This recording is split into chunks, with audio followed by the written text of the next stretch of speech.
Money on my mind, gotta hustle and grind. Financial literacy always on my mind. I'm stacking knowledge, no time to waste. Gotta invest smart, gotta keep up the pace. I'm reading books, learning all the tricks, studying the market, making calculated picks. What's good, everybody? It's your boy Reckless Ray Dinero, and we are back at it again with another episode of Future Financial Strategies. This is going to be filtered in. Obviously, I actually got caught up on my recording, so these are pre-records, but I'm keeping the schedule, so I'm just slotting this one in behind it. So this will be an announcement that's coming a little bit after the fact. I probably haven't said anything about it because I am not really good at acknowledging any accomplishments that I have personally whatsoever, unless it's in the sense of because I'm very competitive. I live in a state of constant defiance. The only time I bring it up is when I have to bring it up in front of people that told me that I couldn't do it. That's the only time that I'll celebrate. Like, I won't talk about stuff. Like, I'll kind of like maybe mention it in passing, but I'm not good at celebrating accomplishments. I'm good at throwing it in people's faces who said I couldn't. And I kind of live my life out of spite. So it's kind of my thing. But let's make sure we hit the like before we get into this conversation. Let's make sure we hit the like button on the way in. I will wait a little bit. Don't want to just spring it on your first thing. Jesus Christ. Oh God. Don't want to just bring it on your first thing, but like make sure you hit that like button. For those of you who have been here and sampled the content, those of you who are lurking in the background, those of you who are silent watchers, first and foremost, I do appreciate you guys so much. Secondly, go ahead and smash that subscribe button and just go ahead and formally join the Wolfpack. I really enjoy the comments. Like, I get comments from people who've apparently been watching me since I actually launched this channel. And the reason being is over on my normal channel, it gets a little bit spicy over there. And like my entryway through to get into YouTube was the YouTube beef sector. So I just spent time on panels just arguing with people and making them look like complete idiots. But the stuff that I like talking about was finance. Like, I like talking about finance. I like talking about fitness. I like talking about biohacking. I like talking about health. Unfortunately, gender war and victim Olympics is what the beef sector of YouTube wants to talk about. And it was cool for what it was. But the stuff that I was actually recording on my channel was getting not put into the algorithm the way that it should be because of the live streams I was doing over there and the panels I was participating in. So I started this channel, and I really kind of I threw it up for because the people who follow me over on that channel, by and large, I had a small group of people who were really tapped in for the actual serious financial conversations. But there's probably about 20 of them, and I'm pretty sure all 20 of them are over here already. Because this is the only place that I do recordings right now. I might start putting some stuff back up there because I've let that channel breathe. I still participate in panels every once in a while. And generally speaking, I have had one engagement where I was asked to talk about finances, but it was on a conservative network. So I did it on that channel. I didn't want to use this channel because this is just for bag talk. Even if people don't agree with my opinions, I really don't care. I'm giving you the game so that I can beat you at it. And I'm not, as much as it makes me happy that people who don't like me are dusty and broke and poor, I don't want them to have to be there because I've done something to cripple them to make them there. I want them to be there just because they suck at this game. And in most cases, especially with people on YouTube, they don't know what the hell they're talking about. So I started this channel, and this is a channel for everyone. I don't really have because the opinions are opinions. They don't matter. At the end of the day, what matters is the money and making sure that you're going to survive under whatever administration we are under. There's no victim Olympics here. If it's a president I don't like, I'm going to figure out how to get to the money. If it's a president I do like, I'm going to figure out how to get to the money. Because no matter what happens, if you're poor, it's worse. When we talk about inflation, if you're poor, it's worse. Gutting of the middle class. If you're on the lower end of the middle class, it is worse than if you're on the higher end. AI taking your jobs. If you're poor, and just graduating and in debt, and you just got that 6-figure job and you're still living paycheck to paycheck, and your job gets replaced by AI. Now you were poor. It's worse. Like, it's just worse if you're not financially established, which is why, as much as this is casting gems amongst swine sometimes. Now, those of you who are in the wolf pack, that was not a jab at you, for the haters. And I do have them. It's a spit in your face, actually. Like, I just, like, you hate me, I don't like you either, and I'm happy you're broke. Like, great. But what I'm going to do is I'm going to show you, I'll give you the game. Figure it out. Beat me. Do better, because at minimum, your oh geez, phone call. At minimum, your life's going to be better. So no, we're not we're pretty agnostic with everything, and we're just giving the game over here. And so the channel's been built based on that. Regardless of what you think, like, your finances should be straight. Like, even it, like, and that's what I want for everybody. That's my way of giving back. This is also my way of documenting for my family for after I make it, and they're like, "Oh, how'd you do that?" I'm going to reference them this, because I'm not going to take the time to talk to them because they want to talk to me now, and I'm petty. So, you know, like, you gotta, I give the game to everybody. Like, I love talking about money. I love talking about finance. I help people that I don't necessarily agree with from even a value standpoint. I'm like, cool, hurry up and get to the end of this road so that you can crash out. I hope you get what you want, because the money isn't going to change anything. It's going to expose what you actually are. So we want to do that. And I want to welcome you guys to the Wolf Pack. Kind of a little synopsis of how this channel got here. We're growing an order of magnitude faster than my other channel. So we're going to just keep talking about the money, keep putting the information out there, and hopefully you guys get some value out of it and maybe get some ideas. Get less dusty. It's great. Because over here in the Wolfpack, we are moving forward in lockstep in the same direction. There's a lot of value going on in the comments now. Like, I personally, like, I look at some of these videos and some of these channels that are way bigger than mine, and I'm like, like, I get way more comments now. Like, I like it. I don't know if people, because, like, I have some theories, and I'm gonna keep them to myself, because it's just, I ain't speaking ill on nobody. But some of these channels, the level of engagement does not match the amount of subs they have, and I'm gonna leave it at that. Growing this channel from scratch organically, which, I mean, my other channel grown from scratch organically, it just never got monetized. It'll probably never be monetized. I'm not worried about that. But growing a channel from scratch organically and talking to yourself and having no comments, and all of a sudden just starting to have an explosion of comments, it's pretty freaking awesome. So this episode is kind of a little update. I do the updates at the beginning of every month. If you guys aren't tapped in at the beginning of every month, I go through my entire financial situation. We talk about everything from my outstanding debt, the consumer debt, ooh, spooky, that I'm managing. It's asset backed, but, you know, it's whatever. It's still what it is. Portfolios, we go through all of them. I'm the portfolio that I built from scratch, that you guys have been watching me build from scratch, doing a little bit of side hustle, getting money in there in chunks. The Robinhood portfolio, we update that every Friday, but at the beginning of the month, we go through the entire thing. I go through where my net worth is at, savings percentage for the month, my end of month financials. It's what I do every month. I just make a video of it so that you guys can understand how I break that down and see the trajectory and what's going on. Well, going into May, and this is being recorded on May 12th. So this is early May. I've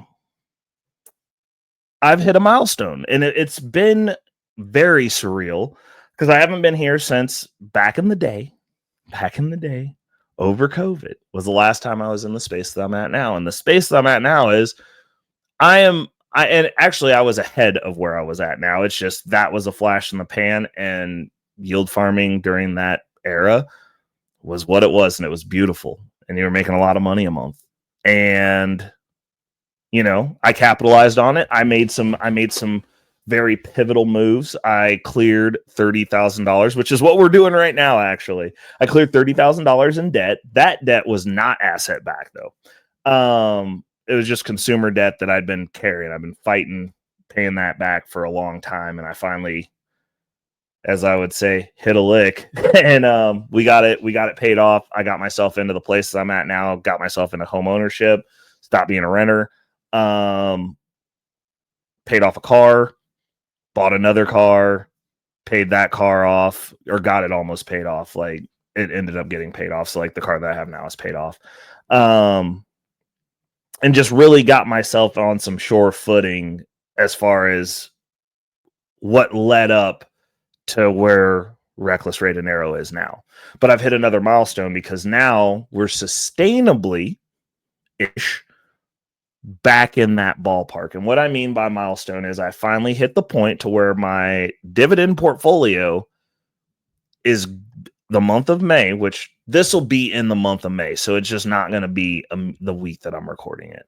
I think it's going to be 2 weeks after this. So this should be, let's see here. What are we at? The 12th, the week of the 26th. So this will be rolling at the end of the month. And then we'll be doing our portfolio updates. So we'll be touching on this again because the numbers should be pretty interesting rounding out May based on where we're at now. But I am actually, my dividend portfolio is going to be kicking out more than what my take home is. So this is like after all this stuff's pulled out, HSA, not gross, but like what I'm netting, what I'm taking home, what my check gets direct deposited for out of my salary. And my dividends are more than that now. And it's an interesting deal. Like I looked at it and I saw the dividend come in off Misty and I was like, oh, we're going to be over what I bring home this month. Like what I'm taking home for my check. Like that's nice. Like and so there are a couple of things run through your mind when you start coming up. It's like, oh, okay, well, like we can buy more stuff. And immediately I was just like, for me personally, the way that I looked at it was, I was like, I'm going to manage the things that I have to, but I don't want to buy anything. I was like, if I'm at this rate, like I'm now even more ready to double down because seeing that is for me is a light at the end of the tunnel. Like it's like there's like a glimmer of light. Like there's something there. And it's just like, yo, like I'm ready to throw all the money at it. I'm like, can I move my check over now? Like, so we're making some adjustments, but like being able to dial in and acknowledge those milestones, because like once you match your net, like the next goal now is to match my gross. Like I want to be able to equalize what that check actually is, what both those checks a month actually are. And that's going to be something that is now that I've gotten a taste, I'm just like, yo, like now I understand why people get a couple of thousand shares of Misty or 1,000 shares of Misty and just put it on drip and just let it blow up, because now I'm rolling a lot more money. And that's also with me buying and parsing out a little bit of it to add into the growth portfolio. So we're looking at the long-term play there. It's interesting. And as I'm sitting here talking about it, I'm like processing it still. And I'm just like, yo, like if I could just like, maybe just manage, because like most of my credit cards, actually all my large balances are in 0% interest positions. And I'm like, I'm almost wanting to just kind of manage those minimum payments and like kick it out a couple of months before I start paying it back, to just go, hey, like let's bulk this portfolio up and like really capitalize on this income that's coming in and like really get it stacked to where like if we go back down and we dip down back into the teens with Misty, it's like, hey, let's go ahead and kick that back and build it out a little bit more so that we can get some big swinging payments and, pay some stuff off. Like I'm in a position now to where I'm looking at fundraising. I'm like, yo, I need to raise more capital. Like I don't have enough capital at this point. Like I don't want to wait on my check. Because now that I have a seed of a good amount of money to pay back, I'm like, hey, I could go pick up like $5,000, get someone to invest $5,000 and just pay them back 10% within 5 months. And, bulk that portfolio out, pay them back in actually 3 or so while continuing to feed into it the way that I am. And just, rinse and repeat every 3 months or so. And just do that just to get this portfolio bootstrapped up to another level and then go, okay, cool. Well, now the payment I get every month, now my dividends are coming in so heavy that I can just go, cool, over the next 3 months, we're going to pay these 3 credit cards off and just be done with it. And then focus on taxes, or whatever.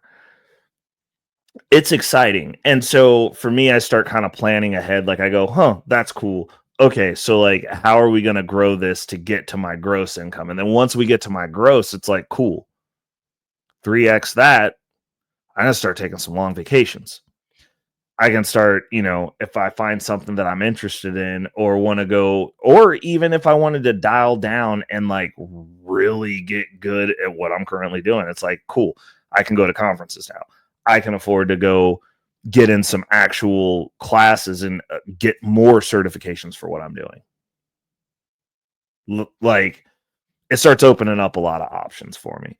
And I'm pretty excited about it. And it's almost like one of those things where you just start kind of wanting to fast forward to where you're at the levels that you want to be at and go, cool. Well, what am I actually going to want to do, or what am I going to be doing? Because I'm not just going to hit 3x my income and just quit my job. I don't want to not work, but there are definitely some things that I will be changing. It's I don't want to be wearing down my body, because I partially do construction. I'm well, as much as I enjoy doing it, I'm what I also would like to, start going on vacation once a year like normal people, and maybe doing some of that stuff and just being cool, I'm taking a few weeks off and I'm going somewhere.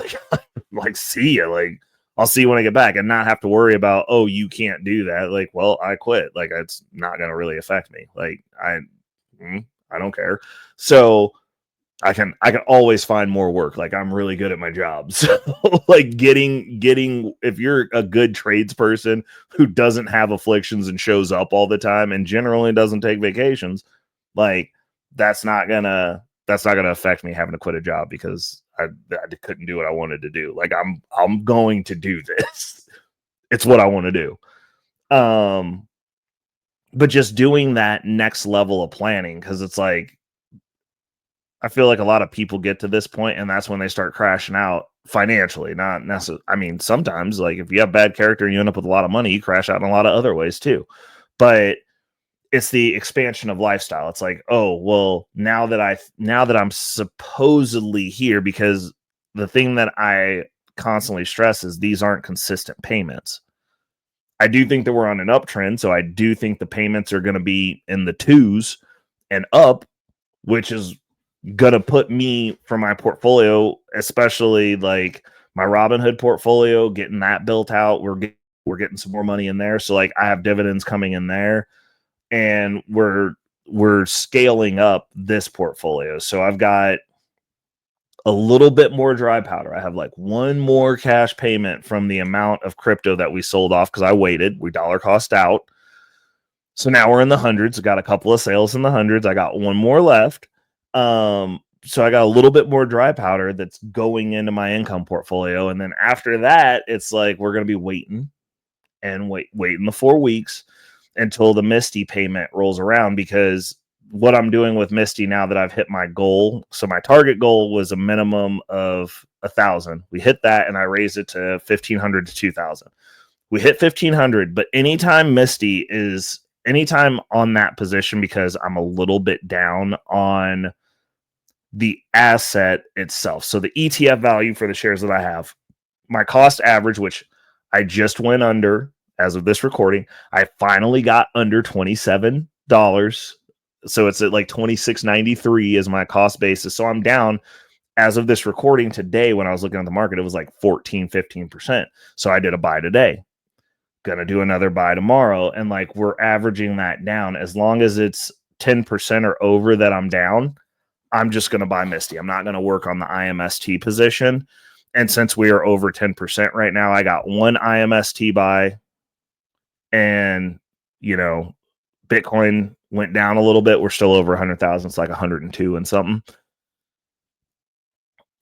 That pushed down all the underlying assets. So MicroStrategy went down, Misty went down, everything that I own that's MicroStrategy related went down because Bitcoin went down. So we went on a shopping spree. We were like, hey, we're gonna buy some Misty. I bought some MST today because in my other portfolio that position is down. So I've got a few buys like this week. We're going to be looking at it, and if the prices are floating around where they're at, we're just going to keep buying in 10, 15 share increments, because I have a little wiggle room now, because the money that I deposited, I got a couple of deposits. The money that went in today cleared out the majority of my margin. So I'm going to buy that back up to a certain percent. And then when the dividends come in next month, obviously that's going to chunk down that margin again. What I am doing is pulling the maintenance for my 0% holdings at present. I am pulling the entire month at the beginning of the month. Like when I get our Misty payment, I will pull that out and go ahead and just have that sitting, because as those notifications come in for those credit cards, I am just going ahead and just sending the payment for it. So that way they're just out of the way. And then the only thing that I really have to worry about or monitor is anything outside of those that go in on purchases. Those things we will. So like I replaced my drill that got burnt out at my job. Like I have my own tools. So the company has tools. I normally elect to have my own tools because that way I don't have to worry about hearing nobody's mouth if something walks off or ends up missing. I just get my own stuff, and then I just try not to let people use it. But people always want to use my drill, and then they'll drill through a wall and it burns out, and then I have to get a new one. So I finally got around to replacing my drill, and so like I took that out of the chunk of money that we had come in from side hustle. So we took the side hustle money, bought ourselves a new drill, so that way I got a new drill at work. But then the rest of it goes into the account, and that'll be showing up in the Robinhood account.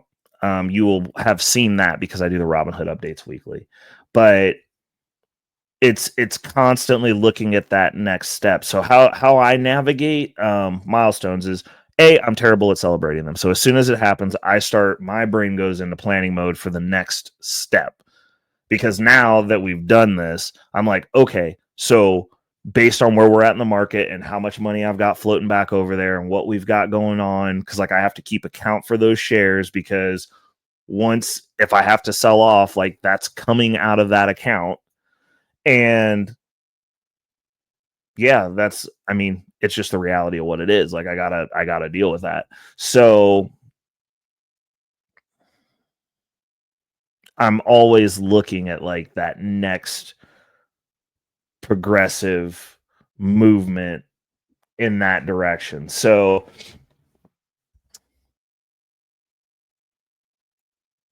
and I do that instead of celebrating. I also kind of inhibit myself from making rash purchases. Like I also want to get a new phone.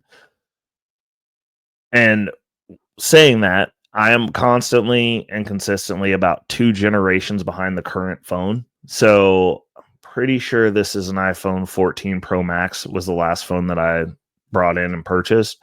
And, I'm looking at the 16 Pro Max because they're getting ready to come out with another one. But normally if I wait 2 generations of phones, there's something that's interesting that's like, hey, this is a worthwhile upgrade.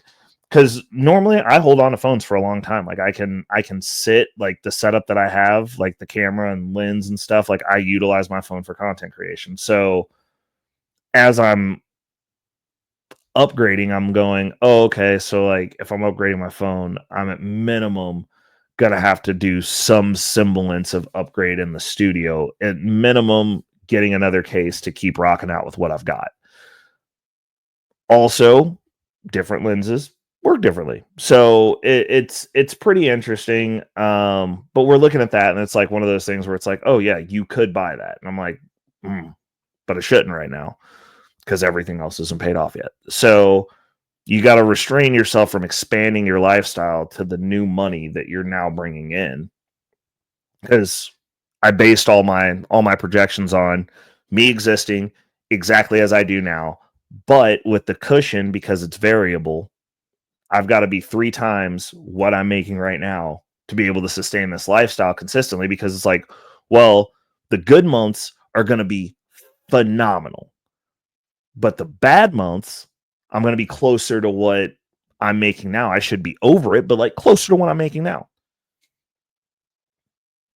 That puts me in a space to where it's like, you want to be able to capitalize on the good months. I don't want to be one of those people who's spending every dollar that's coming in, because you're not going to reach your financial independence, retire early, or fire. You're not going to have that if you're living hand to mouth. Like, there has to be financial discipline involved in making those moves. And for me, like, I know a lot of people are like, oh, well, you should have more money over that. But the reason I can cut mine so narrow is because the way that I factored my plan for early retirement / work optional is I am factoring in the continued management of this portfolio. So that means that I'm basically going to be existing off 70%, because 30% of it is going towards reinvestments and long-term portfolio stuff. And so, like, my strategy is multifaceted in the sense that I'm not going, oh, I acquired X amount of assets, now I'm going to eat those assets and hope that I can stay retired. Like, I'm trying to set something up that it's like, hey, till the wheels fall off, you're generating income, you're also buying long-term holdings, you're also investing beyond long-term holdings, you have multiple layers of, you don't have to go back to work ever again, with the nucleus of it being Bitcoin. So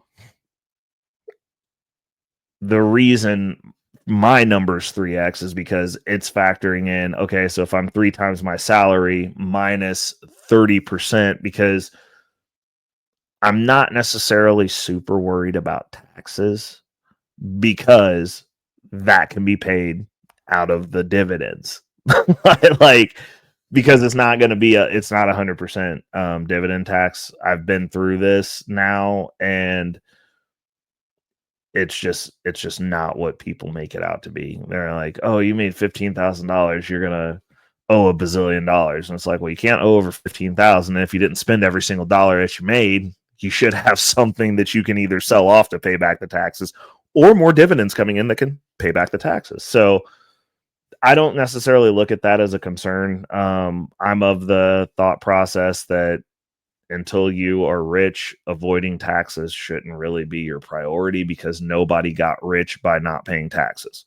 So that's just the way that I look at it. But back to navigating the milestones, like, you have to take into account, and you have to be willing to. So once you start hitting milestones, the way that I look at it is that is a verification of your strategy working. And hitting those milestones, especially one like this, because I think that's a big milestone when you go out and hunt and you win and you get what you're taking home. Like, you're now making as much as what you're doing something else that you went and did. You put in the work, it's on your back, your money, you made those navigations, I set this portfolio up, I did all these things, I took all these risks myself, and now I'm getting rewarded for it, to the tune that it's like, hey, this is exactly what you make going to work for somebody else to make them rich. And you used your brain to add the exact same amount of value to yourself. Well, now I know this strategy works. So, like, that gets me way more excited about, continuing, following the process, being more diehard about it, being more meticulous about how I'm spending money. Because like now I'm not motivated to spend money. And I understand that that's probably counterintuitive in the way that my brain works. But I'm like, if I could be making money, I would much rather be just making more money than spend money on anything. Like, y'all might see me in a paper sack up here doing this episode because I ain't gonna have clothes no more. Like, I'm just gonna be in trash bags. I got a lot of trash bags. It's ridiculous, but it gets like that in my head. And because I enjoy my portfolio income more than I enjoy overtime at work, more than I enjoy bonus time at work, because I got this myself. I didn't ask anybody for it. I went out and I did this. I am proud of it. And now I want more of it. I'm like, hey, like I want to go, I want that gross. Like now I want it, like I'm gonna have to go pull one of my paycheck stubs. So I don't normally even look at my paycheck, but like now I'm gonna have to go look at my paychecks to see what the gross is, and I'm putting that number up on the board and being like, yo, that's what I need. I want that number. I want to get in the realm of that number. And then as soon as we get there, I'm gonna go, well, now we got to 2x that number. So the game, since it's only May, got quite a bit of year left, is to try. And I think we'll see these numbers because we're going to have the Bitcoin bull run. We're doing the bull run thing. I think Bitcoin's price is going to go up. MSTR's price is going to go up. We're going to see some exponential growth on that. I'm looking forward to the days when I open up my long-term portfolio and everything is just runneth over green. I know those times are coming. I'm putting it out into the ether now. Let it be so. It has been said. But I want to get into the ballpark of where, because now I'm factoring all my projections off the worst that I've seen Misty perform, because Misty is going to be the anchor of this portfolio for a long time. Because, well, at least until we get up above 10%. Like once we're in profit on Misty, that's going to be a different game changer, because I'll be working on the IMST position and we'll see how they pay out and what that looks like. But that's the position coming in behind Misty. And I'm honestly thinking about 50-50 in that position, because like I have no diversification in my portfolio. It's actually pretty terrible how consolidated it is now. And it's all based on MicroStrategy, but we'll see. But I base it off of the worst payout that I've had. So I know a lot of people, like when I first started, I was doing it based on the average, because the average payout for Misty, at least the entire time I've been in there, and it seems to be roundabouts period for its existence so far, is $2. But now that I know that we can get down to 134, my basis is on 134, because I'm like, that's the worst that I've seen it, and I'd rather do my numbers on the worst that I've seen it. And that way, if we have something happen where the market reverses and we get down low, I always plan on the worst case scenario, because that dividend was acceptable to me for this project. I'm willing to ride that volatility for Misty specifically. There isn't another yield max offering that I'm going to ride that. I'm going to ride 30% down. I'll ride Misty down because I understand the underlying, I understand Bitcoin, and I understand that that's not uncommon. That is not a surprise to me. So at 134, that's acceptable. I'm like, cool, we can build a plan around that. And I build it around the worst payment, not the best payment. I'm not even going to do it on the average payment. I'm saying the worst payment that you see for these high yield projects. I would build your strategy around getting that payment every month. Because if you're building it to where you go, hey, hypothetical, obviously this isn't financial advice. This is some guy who's a C- D student, maybe, that understands financial math decently well. I'd say pretty well. It's my favorite math. I like money math. But say you're going, I need $1,000, and you know that the worst payment on whatever project you're getting in is $1. That means you need 1,000 shares.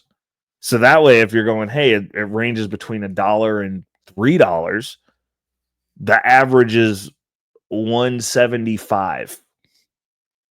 You're going to always be above what you need at that point, unless something catastrophic happens. But since you based it on that worst case scenario, if it happens once, because we haven't gotten a bunch of $1.34 payouts, it was during a market turn. There was a reason. There was things going on. So obviously they weren't making as much money on their cover call strategy, but they still paid $1.34. So if I base it on the worst payment I've experienced or that I've seen, then most of the time you should be getting over what you need. The last part of this, and it's the most important caveat, and I argue with people on Reddit about it all the time, is if you are in high yield dividends, income is a piece of the puzzle. It is not the puzzle. If you are looking for one thing to do that you can set and forget, you will not. I mean, you can get lucky. You might get lucky, but I'm going to say you will likely long term not get the results you want out of this. That's the reason I don't just set this on drip and just indefinitely do that. I am seeding money into a long-term holdings portfolio. I'm buying Bitcoin with the income. I'm paying off credit card debt with the income. I'm doing other things besides just going, oh yeah, just leave it on drip indefinitely. Like, there are so many people that, like, you can tell that the way that money affects their psyche with the way that they come into these projects. Like, they'll get into a project like Misty, know nothing about the underlying, get like a really fat $3 return per share, and then think that they're off to the races, and then they'll put all their money into it, which understandable. Like, people get happy about that, but then they're not doing anything but reinvesting the dividend, and that's all they're doing. And it's like, what's your plan? Don't have one, but I'm making a lot of money, so I'm just going to keep reinvesting it. And it's like, why would you do that? Well, the payment's more next month. Okay, but you do realize that even with all those payments and the payment being more next month, you're not outperforming MicroStrategy, right? Oh, why isn't this growing? And then they'll sell the whole thing at a loss as soon as the price goes down. And then when the price comes back up, they'll be like, I don't understand why the price went back up. Because, like, you're investing in things you don't know. And you don't have a plan. High yield dividends are for people who can manage cash flow. If you're not good with money, this is going to be a detriment to you, most likely. Because you're going to end up somewhere caught up somewhere. This is a game, specifically, this is a tool for capital allocators. Like, if you have a purpose and you have a direction for that income, and I'm not saying don't reinvest in Misty at all. I reinvest in Misty. I buy all the time. But the way that I buy most of the time is via my paycheck. I do not reinvest the dividend. I put as much of my paycheck into that as possible. When I start moving assets around, when stuff comes out of crypto, when stuff comes out of other brokerage accounts and comes back into the dividend account, because I don't just like cashing out assets to pay for things. If I'm going to make a large purchase, I will take that money that's going towards whatever that project is, just like what we're doing with the Bitcoin right now, and I will convert it into income. And that includes paying off this debt. I was like, well, okay, well, cool. They said take all this money and put it in there immediately, and it wasn't going to pay it all off anyway. I was like, cool, let's build up the income pool and we'll just chunk it down that way. It'll come in that way, and then I'll use that. But I normally don't. Most of the when I get a payout, most of that I send other places, because I put so much money in from other sources and my check that I'm constantly backfeeding that portfolio specifically. So I don't feel like I need to drip. I'm like, that cash that it's accelerating into needs to go places and do things. It needs to have a purpose aside from just sitting in there, because at that point, the money is no longer flowing. You've created a loop. You created a little money whirlpool. Whirlpools go away eventually. It's not flowing. It's just circulating there. I don't like that. I don't like running stuff like that. Like, there'll be times like the next couple, like I might do the next 2 payments and really focus on just doing maintenance for the credit card debt, and then really reinvesting to get that income up a couple of levels. So that way, no matter what's coming out of it, I go, okay, well, cool. 3 months from now, I know one of these big credit cards is going off because I'm going to have at least $3,000 going into it. And big credit cards, meaning like none of my credit cards have over $9,000 on them at this juncture, which is nice, individually. But there are a couple of credit cards that have around $9,000 on them. So those credit cards, I'm like, cool, that's 3 months there, 3 months there at worst case scenario. And if we can do, I'm like, cool, I can deal with that. Like I could deal with that.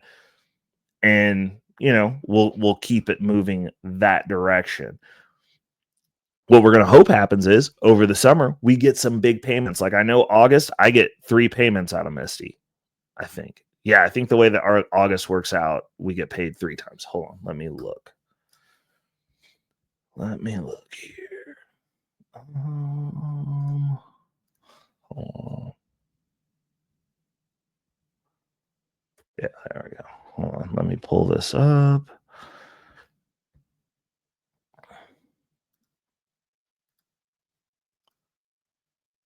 Go here. And this is obviously old, but yeah, August is looking like a monster of a month. And I am pretty excited about that. So yeah, we're projected to that. Oh wow. Oh wow. Oh dang. Stuff has changed for me. This is interesting. Oh wow. Okay. Okay. That's nice. This is gonna be a year. We're in a different tax bracket. But yeah, so August, we are looking at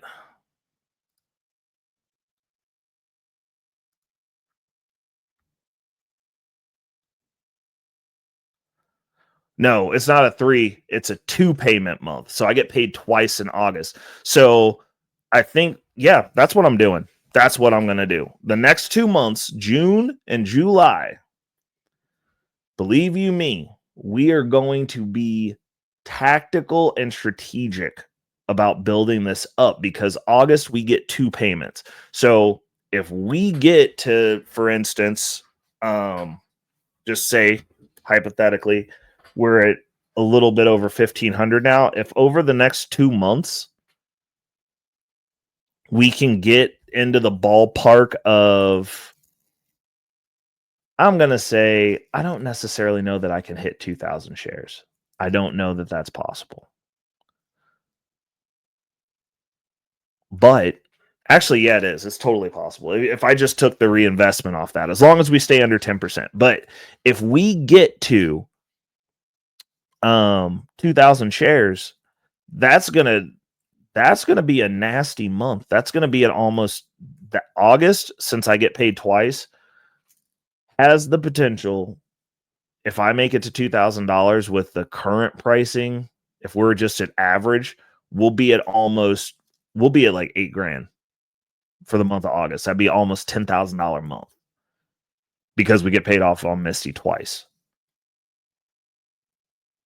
And I mean, in all honesty, I think that might be the play. And the reason being is we could get to August, and as long as we don't have too much margin sitting out there, that's basically paying off a credit card. Like that's an entire payment right there. You just pull the money out, pay the credit card, done. Yeah. Okay. So we have lined out our goal. We'll see how this goes, because even though this is landing late May, we're gonna have something to talk about, because that's gonna be the race. I need to get to 2,000 shares of Misty before August. We're gonna do that. So thanks for rocking out, listening to my ramblings. That's what we're doing. We're on the mission to 2,000 shares now. Definitely, this is your end of the show reminder to hit the like button. Definitely, if you've been here more than twice, go ahead and hit that subscribe button, tap in with your boy, and join the wolf pack. Last but not least, if you got value out of this, I'm sure somebody you know or somebody you don't know who might be shadow watching your page, share the content. Because over here in the wolf pack, there's always room for more. And we are not trying to get rich by ourselves, because there's no glory in being the only person at your table that's eaten. Till next week, people. It's your boy Reckless Ray Dinero, and I am out. Peace. Money on my mind, yeah. Focus, got no time for games, nah. I don't play, man, I'm all about that financial literacy. Investing in my future, building generational wealth. Dollar bills, they be calling my name, but I ain't chasing fame, I'm chasing change. Learn the game, now I'm playing it smart. Putting my money to work, it's an art. I'm stacking paper, building my own empire. No more living check to check, I'm getting higher. Investing in stocks, real estate, and more. Gotta secure the bag, that's what I came for.